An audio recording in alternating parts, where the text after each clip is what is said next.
tema da minha mensagem hoje é uma vida abundante. Uma vida abundante.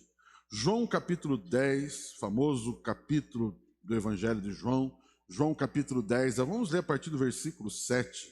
Vai aparecer ali na projeção, se você quiser acompanhar na sua Bíblia, fique à vontade, mas eu vou ler ali na projeção. Jesus, pois, lhes afirmou de novo: em verdade vos digo, eu sou a porta das ovelhas. Todos quantos vieram antes de mim são ladrões e salteadores, mas as ovelhas não lhe deram ouvido. Eu sou a porta. Se alguém entrar por mim, será salvo. Entrará e sairá e achará pastagens. O ladrão vem somente para roubar, matar e destruir. Eu vim para que tenham vida e a tenham em abundância. Eu sou o bom pastor. O bom pastor dá a vida pelas ovelhas. O mercenário que não é pastor, a quem não pertence as ovelhas, vê vir o lobo, abandona as ovelhas e foge. Então o lobo as arrebata e as dispersa. O mercenário foge, porque é mercenário e não tem cuidado com as ovelhas. Próximo. Eu sou o bom pastor, conheço as minhas ovelhas e elas me conhecem a mim. Assim como o Pai me conhece, a mim eu conheço o Pai e dou a minha vida pelas ovelhas. Ainda tenho outras ovelhas, não deste aprisco. A mim me convém conduzi-las. Elas ouvirão a minha voz, e então haverá um rebanho e um pastor. Amados, que palavras lindas essas de Jesus, não é verdade? Esse contexto desse discurso de Jesus, né? Jesus, ele provavelmente, ele ministrou essa palavra tão famosa, que é o capítulo 10 de João, esse texto tão famoso, principalmente pelo versículo 10, que diz que o ladrão vem para roubar, matar e destruir, eu vim para que tenham vida em abundância.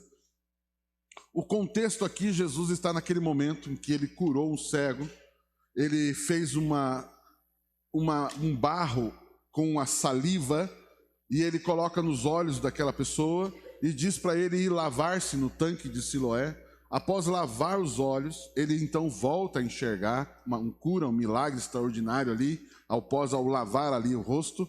E ali então os fariseus, os religiosos, sempre criticando a Jesus e tentando procurar uma forma de desqualificar Jesus e o que Jesus fazia, começa a questionar essa pessoa curada, essa pessoa que foi abençoada com a cura, uma cura extraordinária, né? Um cego voltar a ver. E ali então a pessoa começa a discutir e conversar com os fariseus, e nesse momento também eles começam a questionar o próprio Senhor Jesus. O Senhor Jesus encontra novamente esse rapaz, né? Enfim, e ali então, durante esse momento dessas discussões, Jesus então descreve esse texto, essa palavra. Acontece justamente explicando o cuidado de Jesus com as pessoas.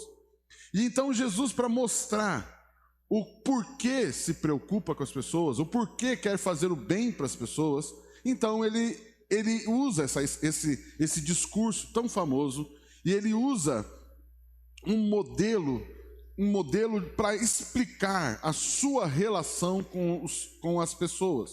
Jesus se apresenta como pastor e ele mostra as pessoas como ovelhas. Jesus, ele tem um modelo de ensino, um modelo como mestre, que se chama, engraçada a palavra, mas é um modelo didático chamado peripatético. Olha que palavra engraçada, peripatético. O que significa isso? Significa que Jesus, ele pega do ambiente que está ao seu redor. Por exemplo, olha os lírios do campo. Provavelmente tinha lírios do campo ali, ele estava usando os lírios do campo para explicar algo. Ele vai falar sobre o grão da mostarda. Tinha provavelmente grão de mostarda por ali, ele usava o grão de mostarda para explicar alguma coisa. E também ali, como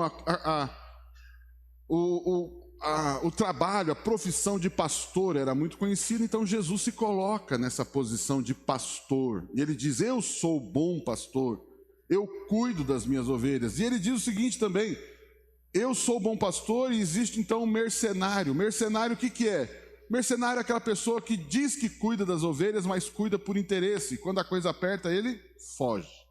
Jesus diz, eu sou o bom pastor, eu cuido das minhas ovelhas. E quando a coisa complica, eu estou ali, eu estou cuidando das minhas ovelhas. Então Jesus ele está usando essa simbologia do pastoreio para explicar isso.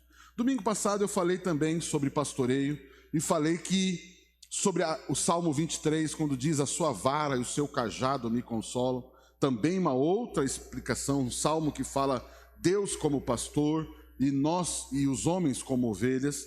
E hoje eu também quero de novo continuar aqui nessa ideia pastoral aqui em relação à nossa relação com Jesus. Uma vez que Jesus é nosso pastor, ele está dizendo, como pastor, então eu cuido das ovelhas. As ovelhas me pertencem, eu cuido delas, eu guio as ovelhas, eu direciono as ovelhas e eu também protejo as ovelhas do lobo, essa coisa toda. Jesus então se coloca nessa condição dizendo, não se preocupe, eu cuido, eu protejo, eu estou de olho. Jesus é aquele que nos dá vida. E ele mostra também como ele cuida. Ele cuida nos dando para a ovelha vida, e não uma vida qualquer. Ele cuida da sua ovelha dando vida abundante. Por isso o tema da minha mensagem hoje é vida abundante. O nosso pastor nos dá vida e vida em abundância. Posso ouvir um aleluia, um glória a Deus?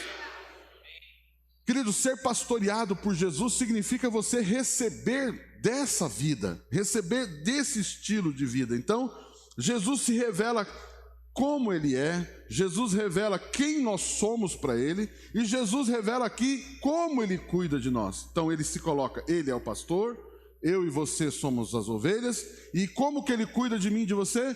Nos dando vida e vida em abundância. Glória a Deus por isso.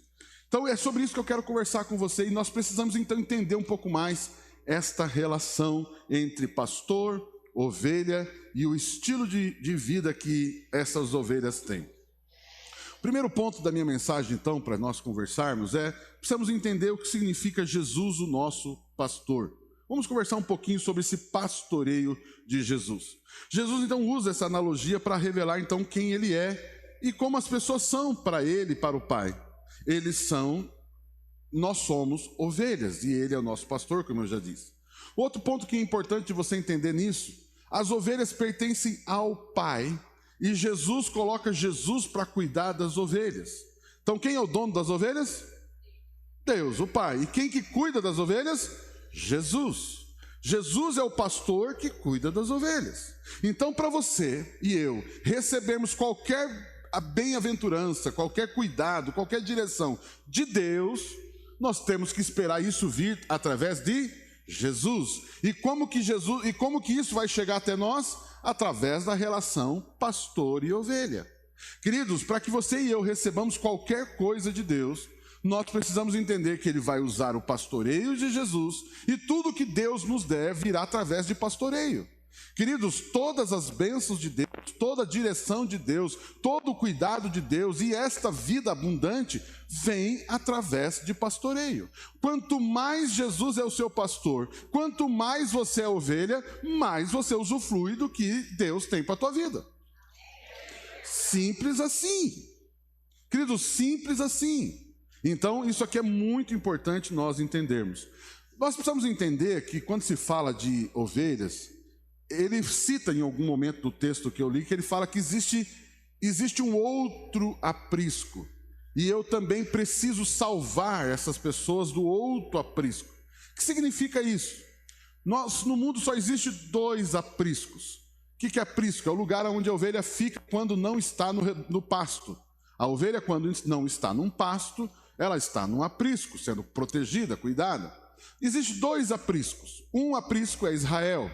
Deus, através da história de Abraão, vai estabelecer um aprisco chamado povo de Israel. Esse é o primeiro aprisco. E o segundo aprisco é os gentios ou as outras nações. Então o que Deus vem? Ele vem para tirar as pessoas de ambos os apriscos e levar a fim de que se torne um só rebanho e um só pastor. Hoje nós temos Deus tem dois apriscos, dois tipos de ovelhas: os judeus, os israelitas, o povo de Israel, e os outros povos. Os outros povos. E o que Jesus está dizendo? Jesus está dizendo o seguinte: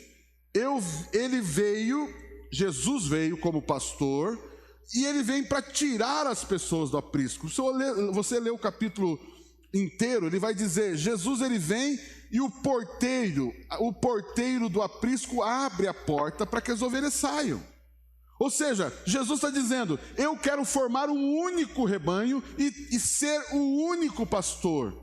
Então Jesus vem a primeira vez para esse aprisco chamado Israel. Por isso Jesus nasce, lógico, por causa das profecias, mas Jesus nasce em Israel, nasce judeu, e ele vem para pregar o evangelho aos judeus. E você vai ver isso nos vários momentos da história de Jesus. Ele veio para primeiro pregar o evangelho aos judeus, dizendo: arrependei-vos, porque é chegado a vós o reino de Deus. Queridos, quando a Bíblia diz um só rebanho e um só pastor, significa que vai haver um dia, amém? E eu creio que está perto esse dia, que nós vamos ter apenas um reino, um rei ou um pastor. E isso vai acontecer quando? Quando Jesus voltar. E quando Jesus voltar, então nós estaremos num único rebanho e um único pastor, que é Jesus Cristo, amém? Não? Então Jesus primeiro vem para os judeus. E ele vem e ele dá a sua vida. Jesus morre na cruz. Jesus entrega a sua vida para salvar ambas as ovelhas, de ambos os apriscos. Mas Jesus então morre, e agora a pregação dele é para dizer: ei, você judeu, ei, você de Israel, creia, receba o amor de Deus, a graça de Deus. E aí o que acontece? Ele prega o evangelho primeiro para os judeus. Mas a Bíblia diz, e a história conta, que os judeus não recebem a Jesus. E até hoje eles não reconhecem Jesus como Messias, como pastor, como Senhor. Deus envia Jesus para ser o pastor de Israel, mas Israel diz: não, não queremos, não aceitamos. Inclusive o entrega para ser crucificado. Amados, isso é uma rejeição ao pastoreio de Jesus.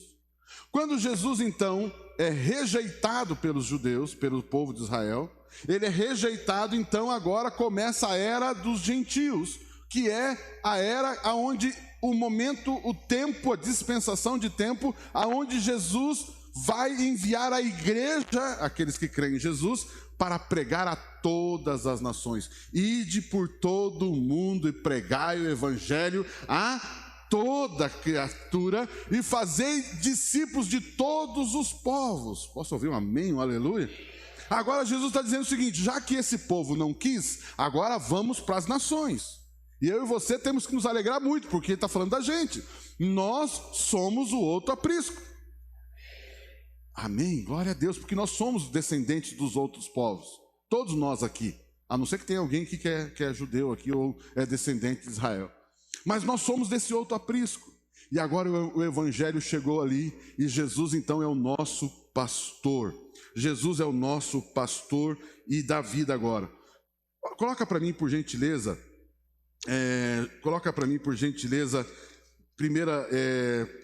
João capítulo 1, versículo 11. Olha só: veio para o que era seu, e os seus não o receberam, mas a todos quantos o receberam, deu-lhes o poder de serem feitos filhos de Deus, a saber, os que creem no seu nome. Então ele veio para os judeus, veio para o primeiro aprisco, pediu para o pessoal sair desse aprisco e vir para esse rebanho, e vir para esse pasto novo, para essa nova comida, para esse novo lugar, mas as pessoas não quiseram. E aí então ele diz: ele veio para que eram os seus não o receberam, mas a todos quantos os receberam, deu-lhes o poder de se tornarem filhos de Deus. Amém, não? Amado, Jesus como pastor, então ele tem esse papel de pastorear essas pessoas que creem em Jesus. Deixa eu entrar nesse aspecto. Consegue imaginar, e aqui eu quero que você guarde bem isso aqui, que é muito interessante. Você consegue imaginar um rebanho de ovelhinhas lá no pasto? Amado, imagine, As ovelhas saem para o pasto, o pastor guia as ovelhas, eles vão para o pasto, enquanto as ovelhas estão ali, comendo, bebendo, dormindo, descansando, reproduzindo, cuidando dos seus filhotes, amamentando os filhotes, enfim, vivendo a vida normal de uma ovelha. O pastor está em pé com o seu cajado, supervisionando tudo aquilo. O que significa dar a sua vida pelas ovelhas, além da morte, que Jesus morreu por elas, mas também significa o seguinte: eu estou abrindo mão da minha vida para supervisionar a vida de vocês. Sabe o que significa isso? Fala, não fala, fala, não fala? Enquanto você está dormindo, trabalhando, acordando, pegando o seu carro, pegando o ônibus, trabalhando, fazendo o que você faz, fazendo comida, jantando, em qualquer momento, o pastor está de olho em você. Sabe o que significa, querido? Significa que toda a sua vida está sendo supervisionada por Jesus. Queridos, os olhos do Senhor estão sobre você. E quando você está lá, quem sabe escutando um uivo de um lobo, saiba que pode ter um uivo de um lobo, mas os olhos do Senhor estão sobre você. Aqui entra a diferença para o mercenário, porque o mercenário, ele quando vê o lobo vindo, ele foge. Amado, deixa eu dizer algo para você. Queridos, existem muitas técnicas neste mundo para salvar as pessoas. Cursos, técnicas e tudo mais. Mas na hora que você mais precisa, elas fogem. Mas eu tenho uma notícia para você. Jesus nunca foge e nunca fugirá. Jesus sempre está te olhando. Jesus sempre está cuidando de você, da sua família. Pastor, eu acho que às vezes eu me sinto tão sozinho. Então, deixa eu te dar essa notícia. Você nunca está sozinho. Jesus é o seu pastor. Jesus é o nosso pastor. Aleluia. Ah, que coisa linda, amados. Que coisa maravilhosa. Ele é o meu pastor. É Ele que me faz. E existe um outro ponto interessante. No Salmo 23, por exemplo, ele diz: o Senhor meu pastor, nada me faltará, e Ele me guia a pastos verdejantes e as águas tranquilas. Quando ele fala Ele guia, diga assim comigo: as ovelhas se movimentam. Querido, escute que isso que eu vou falar é muito importante para você. Todo movimento de ovelha é feito através de pastoreio. O texto diz que é o pastor que direciona as ovelhas para pastos verdejantes. É o pastor que movimenta as ovelhas para as águas de refrigério. Escute isso. Escute isso. Quando você precisar tomar uma decisão, quando você precisar mudar de rumo, quando tiver que mudar de rumo, se realmente tiver que mudar de rumo, Ele vai guiar você.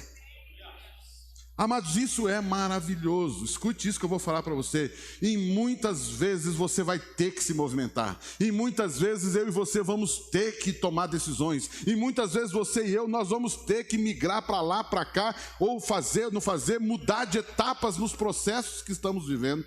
Mas eu digo para você, toda mudança de projeto, toda mudança de etapa de projeto, toda mudança de lugar, toda movimentação que o rebanho faz é feito pelo pastor. Fala, não fala, fala, não fala? Se o pastor estiver parado, não faça nada. Quantos já ouviram aquela famosa música? Não sei se cantou hoje, não cantou? As 99, ovelha 99? Não cantou. Mas quando já ouviram essa expressão famosa, né? Jesus deixa as 99 para cuidar de uma ovelhinha. Já ouviram isso, não? Não é linda essa expressão, esse pensamento?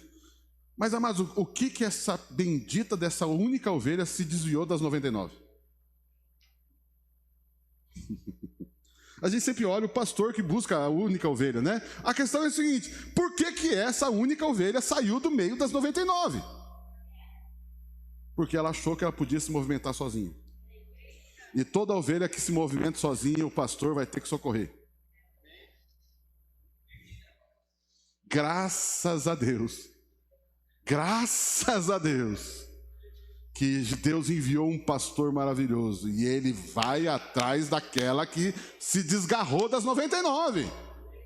Amados, quando a gente fala dessas benditas, essa história linda aí deixou as 99 para cuidar da ovelhinha que se perdeu, queridos, isso também está falando de pastoreio. Existem ovelhas que se movimentam sem necessidade. Fique no rebanho.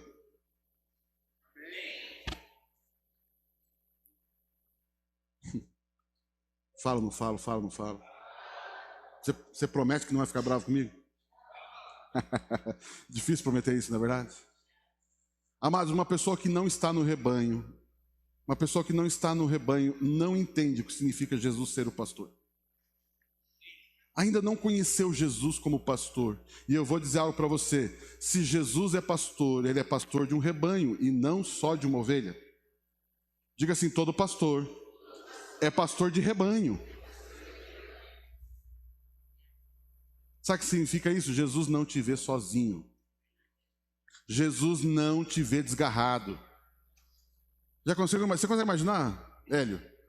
Jesus leva as 99 para um lugar e você sozinho para um canto para comer sozinho.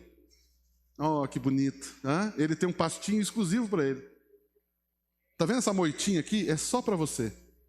Está vendo esse riozinho aqui? Todo mundo bebe daquele rio. Você bebe desse rio aqui que é muito especial. Você tem um pastinho só seu. Não. Diga assim: o que uma ovelha come, todas comem.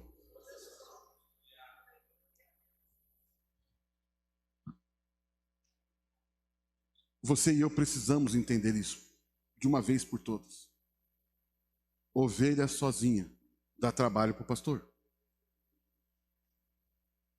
Graças a Deus que esse trabalho para ele é mole, né? Mas talvez essa ovelha vai ganhar umas mordidinhas a mais, uns tufinhos de lã vai ser arrancado, as lãzinhas vai ficar cheias de carrapicho. Amém? Vocês estão pegando isso? Jesus é o nosso pastor. Mas eu quero dizer algo assim: mesmo independente dessa única ovelha ter se desgarrado, ele vai procurar, porque ele ama todas as ovelhas. Posso ouvir um aleluia, um amém, glória a Deus? Ele cuida, ele cuida. Por isso que eu quero dizer para você, mãe, você que está preocupada com o teu filho, Jesus é o pastor e ele está olhando para o seu filho. Você, mãe, que está preocupada com a sua filha, Jesus é o pastor e ele está cuidando desse rebanho.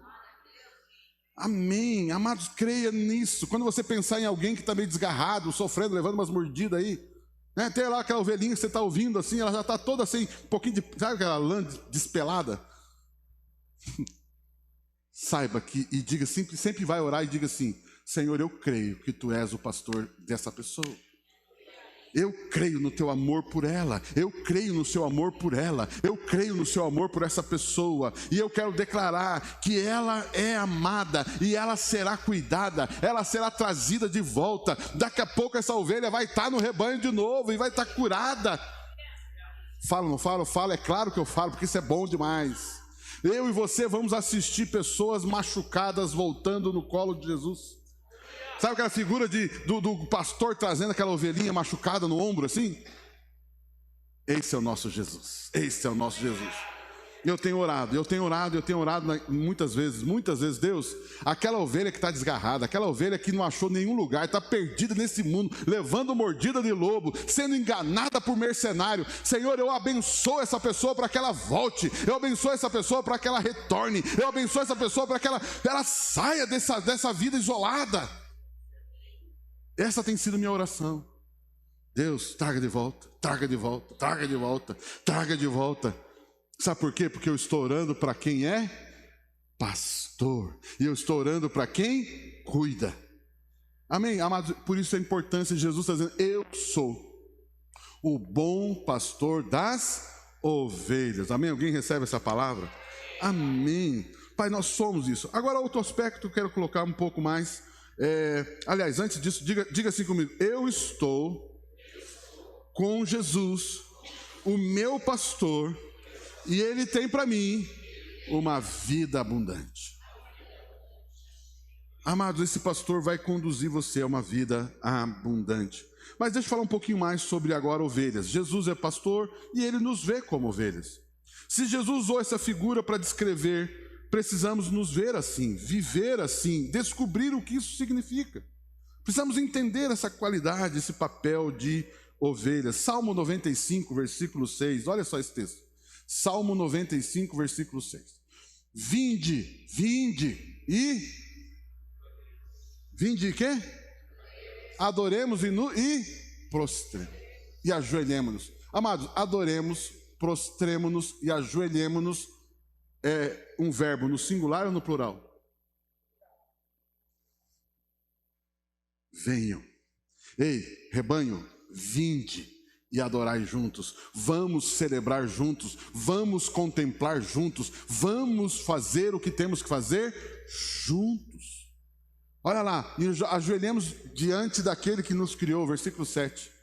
Ele é o nosso Deus, nosso. Ele é o nosso Deus. E nós, rebanho, povo do seu pasto e ovelhas de sua mão.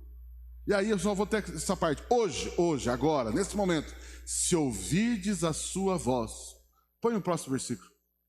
Não endureçais o coração como em Meribá, como no dia de Massá no deserto. Ele está dizendo o seguinte: se você se vê como ovelha, se você entende que Jesus é o seu pastor e você se vê como ovelha, deixa eu dar um conselho para você como ovelha: não deixe de ouvir a voz do seu pastor. E ele diz ali: não, hoje, se ouvirdes a voz, não endureçais o vosso coração. Queridos, o que tem de ovelha com o coraçãozinho duro? Quando que uma ovelha está com o coraçãozinho duro? Quando ela está ignorando a voz do pastor. Eis que estou à porta aí. Se alguém ouvir a minha voz e deixar que eu entre, eu entrarei e cearei com ele e ele comigo. Uau! Queridos, o teu pastor fala com você. João capítulo 10, ele vai dizer: as ovelhas ouvem a minha voz e me seguem. As ovelhas ouvem a minha voz e me seguem. Diga assim: o maior instrumento do pastor Jesus é a sua voz. Uau. Deixa eu entrar num ponto importante aqui para você. Vocês estão me ouvindo falar hoje aqui. E muitos de vocês, né, temos maioria aqui, mas muitos de vocês me ouvem pregando, os outros pastores pregando. Mas eu quero dizer algo para vocês: vocês não têm que ouvir o pape, vocês têm que ouvir a voz do pastor na voz do pape. Você que está no grupo familiar, você não tem que ouvir o teu pastor lá do grupo familiar, o seu apacentador. Você tem que ouvir a voz de Jesus na vida, na voz dele. Alguém está ouvindo isso? Não?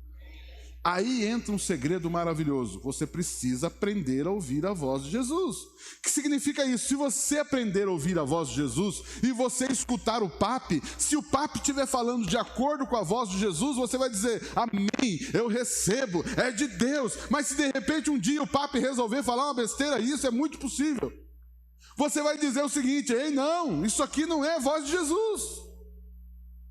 E você, como ovelha, está protegida. Diga assim: a proteção de uma ovelha é discernir claramente a voz de Jesus.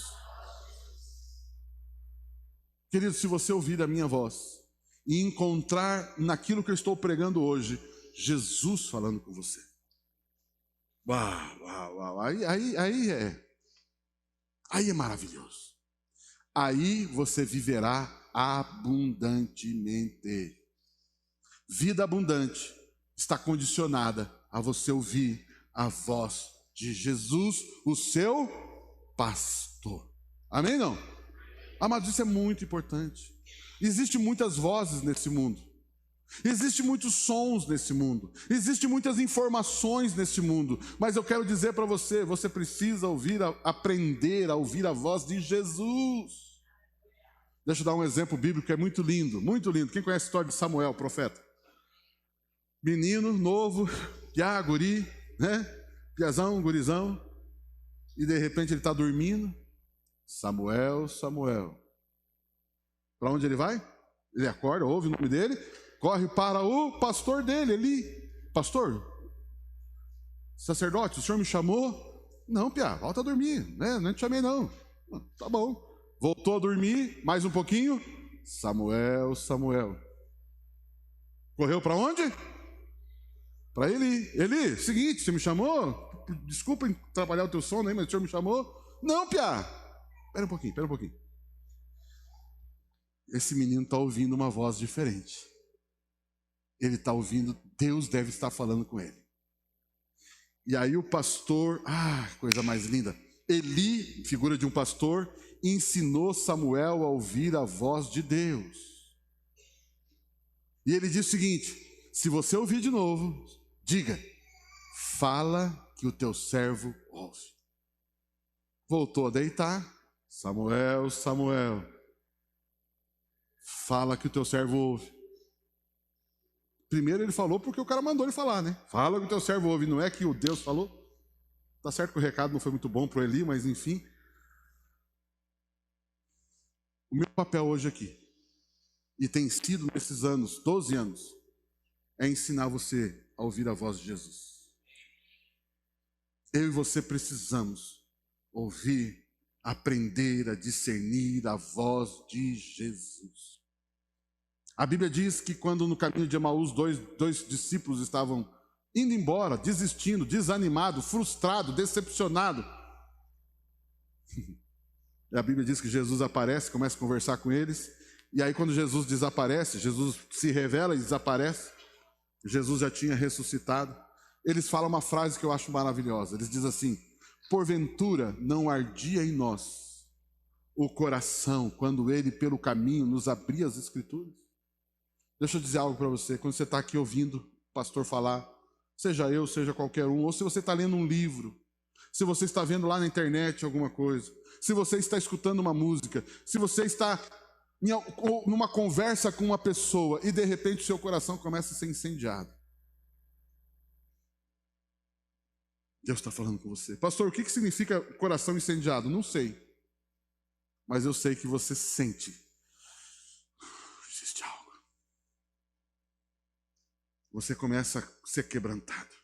Você começa a entender que Deus está falando com você. Fala, não fala, fala, não fala, fala.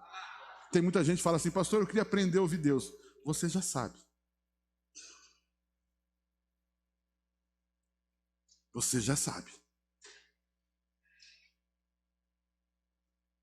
Amados, Deus ele é maravilhoso. Deus é maravilhoso. Quantos concordam comigo? Quantos acham que Deus é complicado? Quantos acham que Deus é um Deus difícil? Quantos acham que Deus tem prazer em dificultar coisa para você? Vocês acham disso? Vocês acham que Deus ia ter alguma dificuldade para que você não saiba que é Ele que está falando?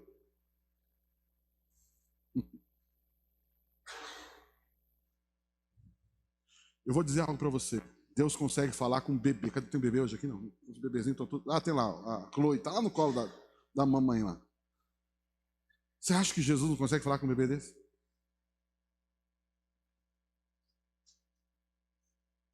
Jesus sabe como falar com um bebê como a Chloe. Tem outro menino indo dormir. Jesus sabe. E eu vou dizer algo para você. As crianças... A Bíblia diz assim: as crianças queriam até Jesus para ser abençoadas, mas os discípulos os impediam. Amados, as crianças queriam ir até Jesus, mas os discípulos os impediam. E Jesus diz: não impeçam as crianças de vir até mim.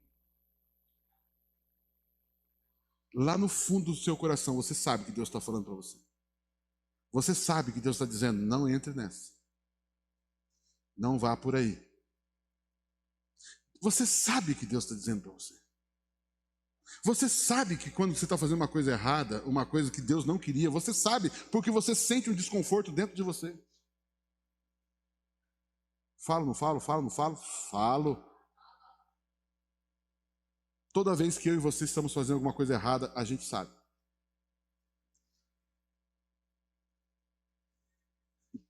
E quando eu falo coisa errada, não estou falando um pecado escabroso, uma coisa assim, do cão.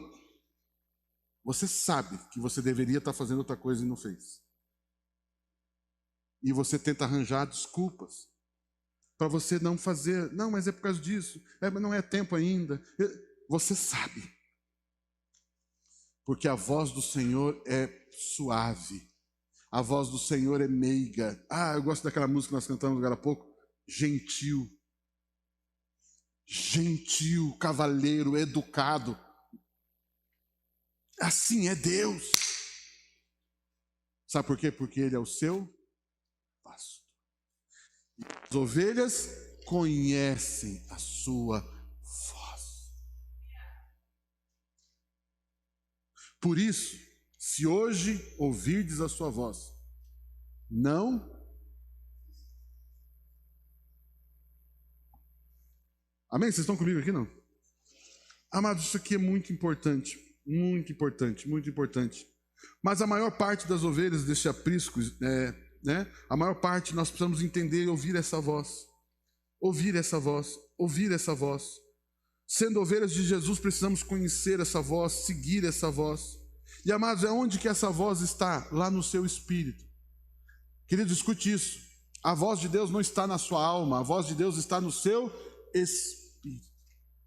Por isso que o que faz barulho, o que atrapalha você e eu a ouvirmos a voz de Deus é o barulho da nossa alma, as nossas emoções, os nossos medos, as nossas dúvidas, os nossos questionamentos.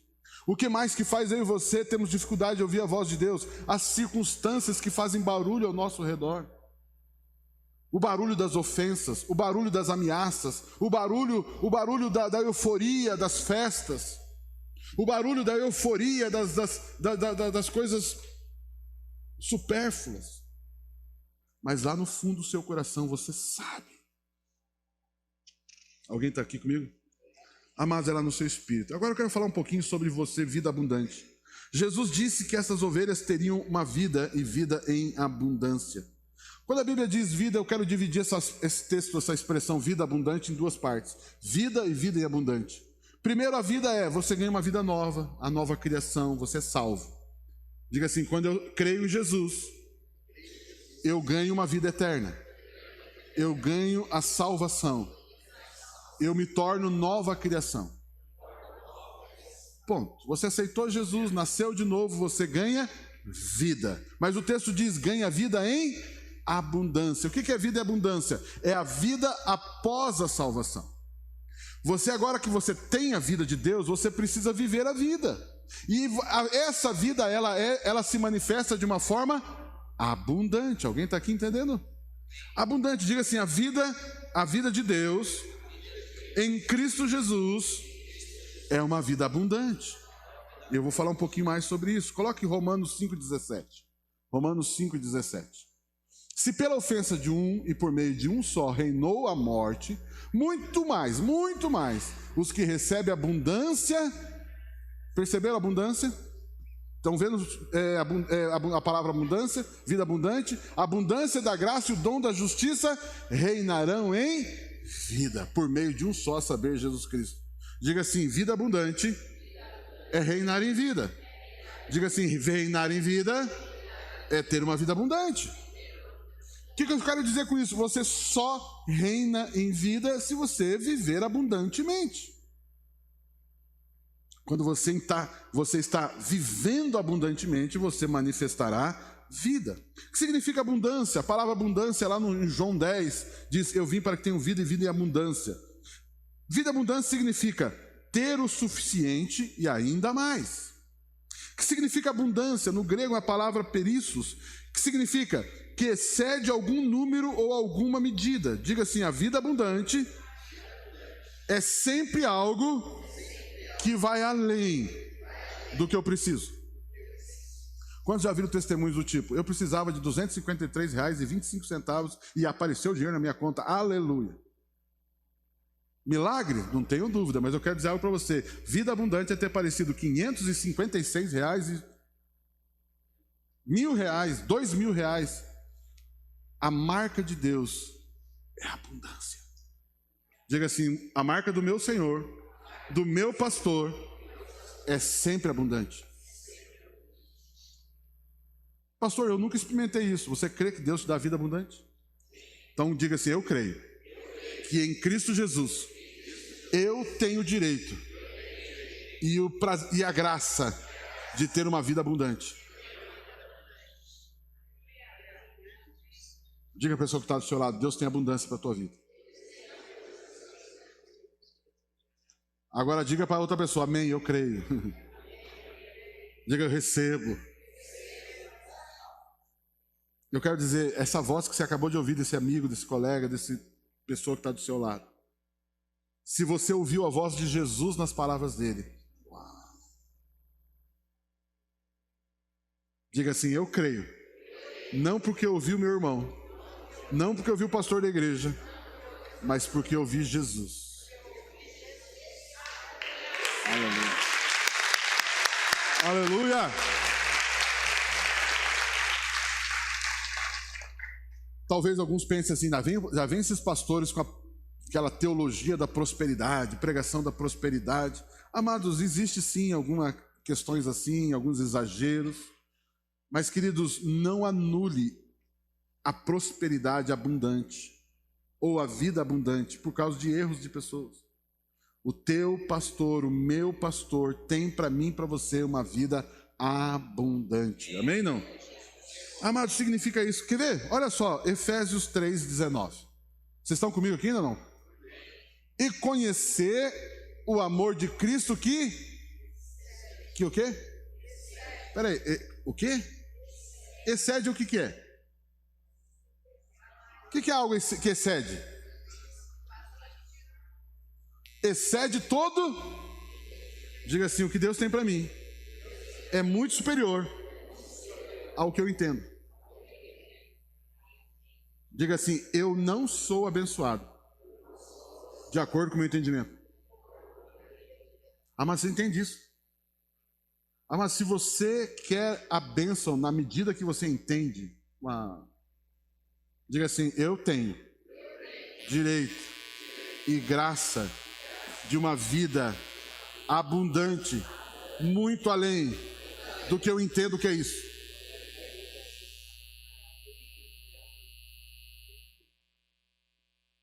Amados, pode pôr lá. Olha lá o texto.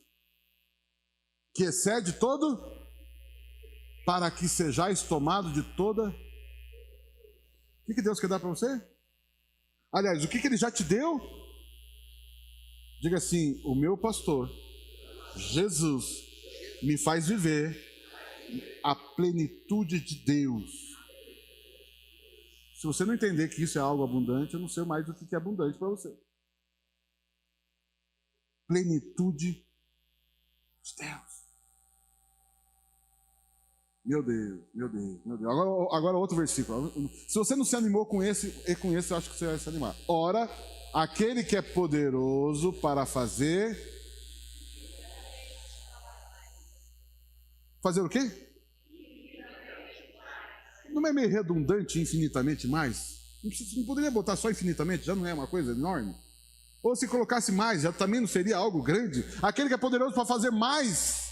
Aquele que é poderoso para fazer infinitamente mais. Mais do que? De tudo quanto.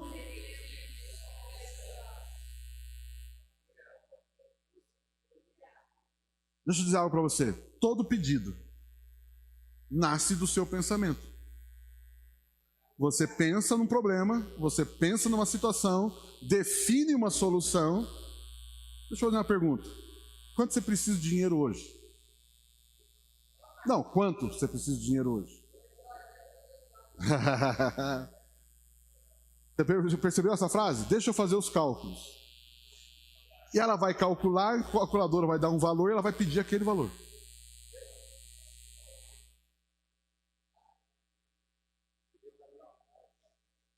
Está errado fazer o cálculo? Não, tem que fazer. Nós precisamos mensurar.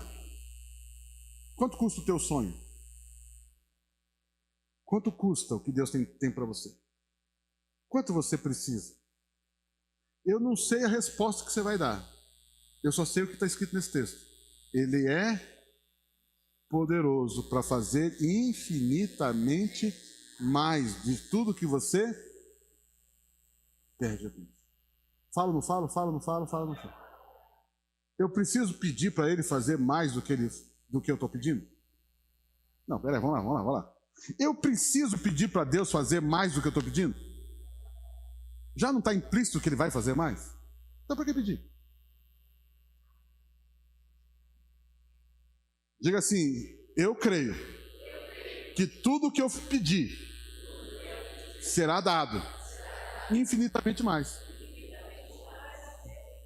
Então eu não preciso pedir que ele faça infinitamente mais, porque ele já disse que vai fazer. A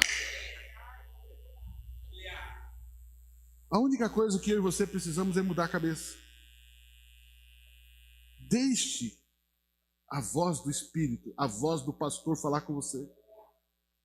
Talvez você está ouvindo a voz do Papa, está criando uma série de dificuldades aí dentro do seu coração. Mas ouça Jesus, não sou eu, é na Bíblia que está escrito. É a Bíblia que está escrito. Queridos, esquece o Papa, esquece o autor do livro, esquece o pastor A, B e C, esquece.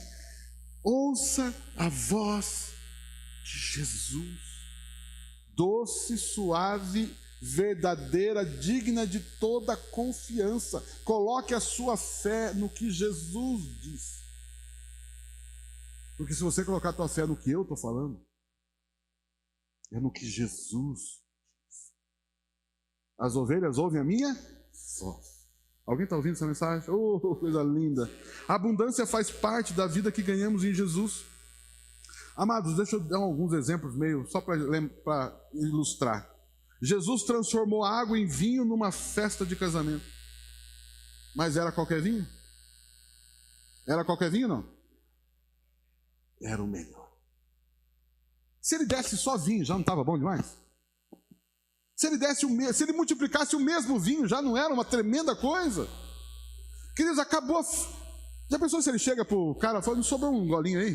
Pega aquele golinho lá naquela taça lá que sobrou. Deixa eu ver. Vou fazer igual. Não. Ele fez melhor. Mas como estava no final da festa, eu acredito, e ele mandou encher 6 talhas, deve ter sobrado pelo menos umas 3 talhas deve ter sobrado de presente para os noivos. Já pensou? Jesus vai para uma festa, leva 12 amigos, penetra, dá um preju lá, né? Porque imagina, foi um monte de gente junto com Jesus. E fora os curiosos que viram que Jesus estava na festa e entraram lá. Imagina todo mundo comendo. Esse cara vem e não trouxe nenhum presente. Jesus vai sair de uma festa sem dar presente? Ele faz infinitamente. O que eles pediram? Mais vinho. O que Jesus deu? O melhor. Jesus também tinha lá um piazinho com 5 pães e 12 peixinhos. 5 pães e 2 peixinhos. Deu na conta. Deu na conta para 5.000 pessoas. Deu na conta. Sobrou? Quanto? Quem lembra? 12 cestos.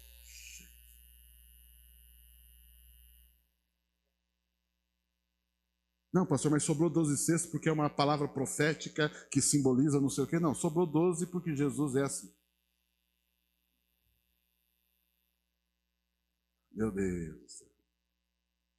Amados, Jesus batizou 120 com o Espírito Santo. E na primeira pregação, 5.000 pessoas aceitaram Jesus.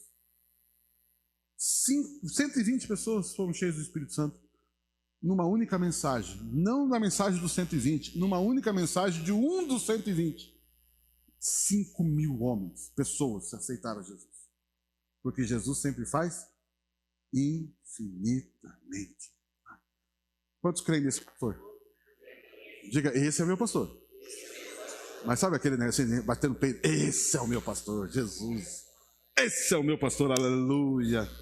Amados, Jesus encheu 2 vezes a rede de Pedro de peixe.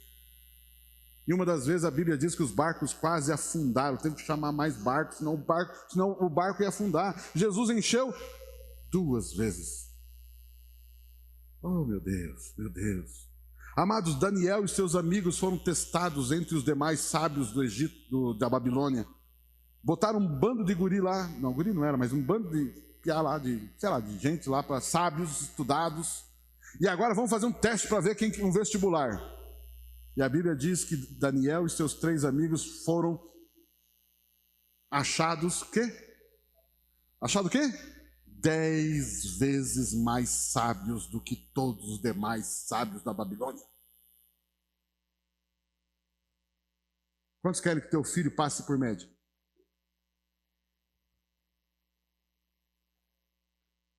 Quantos querem que seu filho passe com as melhores notas? Quantos creem que Jesus tem a melhor escola para o teu filho, a melhor faculdade para o teu filho? No mínimo, se não é por você, faça por ele. Diga, né, olha, meus filhos vão estudar e vão ser os melhores alunos, os melhores profissionais.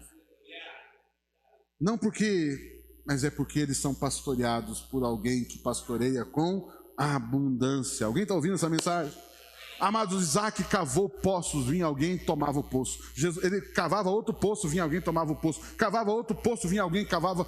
Todo poço que Isaac cavou, dava água. Até que eles desistiram de entulhar o poço do cara. Alguém está comigo aqui, não? Amados, pastor, mas se isso é assim, por que de vez em quando só, é assim, só de vez em quando, está faltando alguma coisa? Não é de vez em quando só que falta alguma coisa? De vez em quando tem uma escassez. Por que, pastor, isso? Se a Bíblia diz que Jesus é nosso pastor e tem abundância para nós. Por algumas razões. Por algumas razões. Uma, por não seguir a voz do pastor. Se você seguir a voz do pastor, nós vamos experimentar uma vida abundante. A Bíblia garante isso. Segundo, por ignorância ou enganos. Tem pessoas que estão acreditando em coisas erradas, estão crendo em coisas erradas. Se você crer em coisa errada, você vai ter uma vida errada. Enganos. E segunda coisa, a Bíblia diz: nada tendes porque não pedis, e quando pedis, pedis mal, para gastar em vossos deleites e prazeres. Agora eu quero entrar num outro ponto aqui muito importante. Diga assim: Deus tem para minha vida abundância. E só haverá abundância se outros forem abençoados.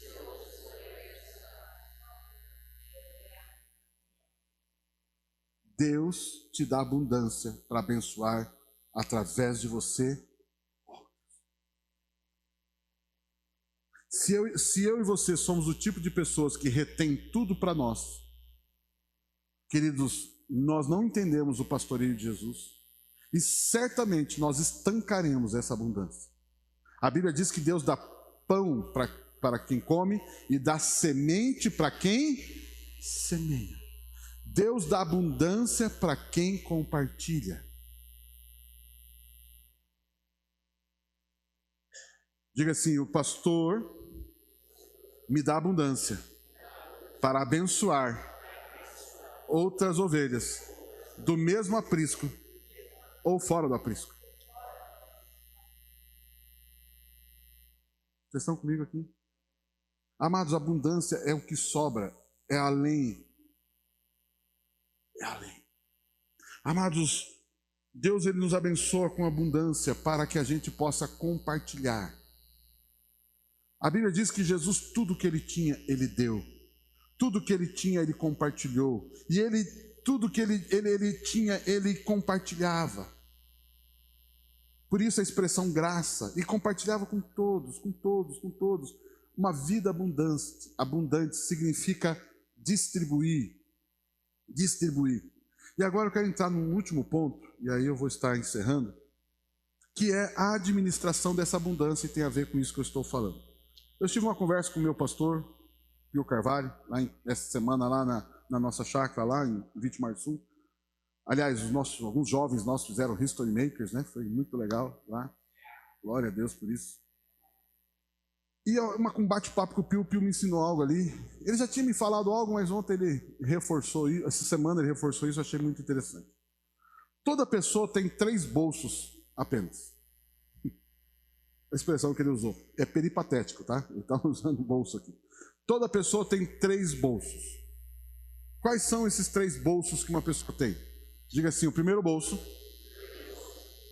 para guardar necessidades básicas. O que é isso? Comida, bebida, roupa, água, luz, telefone, internet, né? Enfim, coisas para você viver o seu dia a dia. Isso é guardado num bolso. Deus deposita neste bolso tudo o que você precisa. Amém, não? Amém. Só que, como eu falei, Deus ele te dá abundantemente. Significa que ele vai dar para você colocar em outro bolso. Qual é o segundo bolso? Diga assim comigo: o bolso da generosidade. Deus ele vai te abençoar e o que ele vai te dar é para guardar num bolso chamado necessidades básicas, num segundo bolso chamado bolso da generosidade. Aqui entra dízimos, ofertas, esmolas. Pastor, esmola? Dízimo, oferta, esmola. O que significa isso? Dízimo significa o seguinte: você entende que aquilo que você recebeu naquele mês, ou daquele evento que você criou e teve um recurso, você tem lá, você separa 10% e diz: Deus, eu estou aqui reconhecendo que tudo que eu fiz, tudo que eu ganhei, tudo que eu adquiri, foi pela tua graça, pelo teu amor, pela sua capacidade. Então você dizima. E você também oferta. Ofertas são ofertas de gratidão, são ofertas de sementes, ofertas específicas de semeadura, proféticas. Você oferta a Deus. Ofertas são além do dízimo. Como você é abundante, é além do dízimo, ofertas. E a esmola, o que é esmola? Esmola é que o nome esmola ficou muito esquisito, mas a palavra esmola, Jesus diz: quando deres esmola, ele fala sobre isso lá em Mateus capítulo 6. Esmola significa você ajudar quem está com necessidade.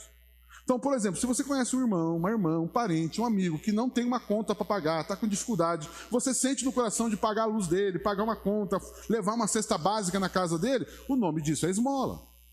Esmola é você suprir a necessidade de alguém que está com alguma necessidade, seja ela qual for. Vocês estão pegando isso? Isso é esmola. Significa que Deus te dá para as suas necessidades básicas e Deus te dá para tudo que é generosidade.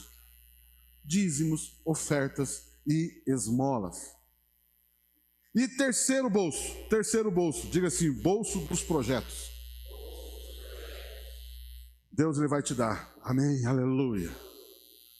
O seu pastor vai trazer para a sua vida as necessidades básicas, a um bolso da generosidade e bolso de projetos. O que é projetos? Sonhos, alvos, construir uma casa, adquirir uma nova casa, um carro, um negócio, um sonho, um empreendimento. Projetos. E participar também de projetos. Por exemplo, o projeto de alguém, o projeto da igreja. Nós temos aqui todo sábado o projeto de Crescer, onde pessoas entendem o seguinte: a igreja tem um projeto específico e nós queremos investir nesse projeto. E ali eles investem. Todo sábado, nós temos uma média, quase 60 crianças por aí. Todo sábado, uma das famílias aqui, alguns irmãos, levam um lanche para essas crianças. Projeto. Nós precisamos agora, vamos ter agora até para comprar, para fazer a camiseta, o uniforme das crianças. Projetos. Queremos, como igreja, estabelecer um projeto de ter a nossa casa própria. Um terreno, qualquer canto aí. Projeto. E eu quero dizer algo para você. Diga assim comigo: uma das marcas de uma vida abundante no coração da ovelha são sonhos. E esses sonhos precisam se transformar em projetos. Se sonho não se transformar em projeto, é só sonho. Então significa que Deus te dá um terceiro bolso para você investir em projetos na sua vida, na vida do reino de Deus, os projetos do reino de Deus. E quando a gente faz isso, amados, nós entendemos o que Deus está, essa vida abundante. Então toda abundância que Deus te dá é para você depositar em 3 bolsos e administrar, fazer a gestão disso. E o Espírito Santo te ajudará. Você nunca tira de um bolso para outro bolso. Você entende que você tem bolsos específicos. E você administra, e você precisa entender. Por que muitas pessoas não prosperam? Porque estão comendo sementes. Estão comendo dízimos, ofertas ou esmolas. Ou estão comendo dinheiro de projetos. E aí nunca vai ter nada. Então isso aqui é maravilhoso. E eu quero dizer algo para você. O teu Senhor te levará a sonhar. O teu Senhor te dará uma ideia. Nós vamos ter agora a conferência ABA lá em Curitiba. E o nome da conferência é Tesouros. Queridos, existe tesouros que ninguém descobriu ainda. Existe uma estratégia, existe um projeto, existe uma ideia que alguém de repente vai descobrir, vai abrir um negócio, vai descobrir, vai trazer uma solução. E isso vai trazer recurso, vai trazer dinheiro, vai trazer bênção para as pessoas que não tinham essa estratégia. Estava conversando de manhã aqui, né? Consegue imaginar um cara que inventou o Facebook? Ele teve uma ideia, uma rede social. Será que ficou pobre, não? Não, né? Não ficou pobre. Hoje é um dos homens mais ricos do mundo, porque ele teve uma ideia. Ah, se eu tivesse sido o cara que inventou o McDonald's, né? Podia ser o Papi, né? Papi Donald's, né? Já pensou, né? Em vez daquele M, um P assim. Já pensou? Tremendo, o mundo inteiro, um Pzão assim, amarelo lá. Mas quem descobriu esse tesouro? Um cara lá, nos Estados Unidos. Mas eu quero dizer algo para você. A Bíblia diz que o reino de Deus... reinar em vida, é o lema lá do nosso congresso. Reinar em vida consiste em descobrir tesouros. Descobrir tesouros. Sabe por quê? Porque Deus tem para mim e para você vida em abundância. Por isso que eu falei que eu vou fazer um momento de dízimos e ofertas no final. Eu sabia. Eu sabia que já ia vir aqui um pedido de dinheiro. Não, amados. É um ensino. A gente usa geralmente dízimo e oferta e fala alguma coisa. Por que dizimamos e por que ofertamos? Estou trazendo também uma ideia. Por que dizimamos e por que ofertamos? Vocês recebem essa palavra? Amados, eu queria deixar esse ensino para a igreja, essa palavra, com todo carinho, com todo amor. E eu creio que Deus tem para mim, para você, para nós, uma vida abundante. Pastor, mas eu não estou vivendo essa vida. Pare de falar isso. Diga assim, o que eu estou experimentando não define verdades. Diga assim, eu tenho uma vida abundante. Aí você põe a mão no bolso assim, ixi. Você vai no banco, sai o extrato zerado. Deus, mas o que é isso? Deus, que vida abundância é essa? Que hipocrisia é essa? Meu irmão, olhe pela fé. Diga assim comigo, eu tenho uma vida em abundância. Mas fale isso, creia nisso. Olhe para a sua conta corrente e diga, esse é um lugar para guardar abundância. Alguém ouviu isso, não? Abra a porta do seu armário lá de onde você guarda as comidas da sua casa. Deus, eu quero declarar que aqui haverá comida para nós. E toda pessoa que bater na porta de casa, eu vou ajudar. Deus, nós temos lá um cesto, nós temos um carrinho ali, ó. Nós temos um carrinho, né? Os grupos familiares dividem aqui, né? Amados, nós todos os meses aí fazemos várias cestas básicas. As pessoas trazem comida. Amém, não? Mas tem pessoas que falam assim, que bom, porque assim eu vou receber. Não, meu irmão, não pense em receber. Pense em dar. Pense em dar. Seja generoso. Seja abençoador. Seja generoso. Seja abençoador. Pastor, mas eu estou vivendo uma desgraça. Pastor, estou vivendo uma pindaíba. Não fale mais isso. Mas pastor, é o que está acontecendo. Não! Pastor, mas é o que eu estou vendo. Não! Diga, eu tenho uma vida abundante. Quantos enxergam isso? E aí amanhã você pega o seu contra-cheque. Ai, Jeová. Eu tenho uma vida abundante. Diga assim, abundância Em primeiro lugar, é uma verdade espiritual, antes de ser material. Amém? Vocês recebem isso? Tudo isso está fundamentado numa única coisa: Jesus é o nosso. Jesus é o nosso. Vamos ficar em pé.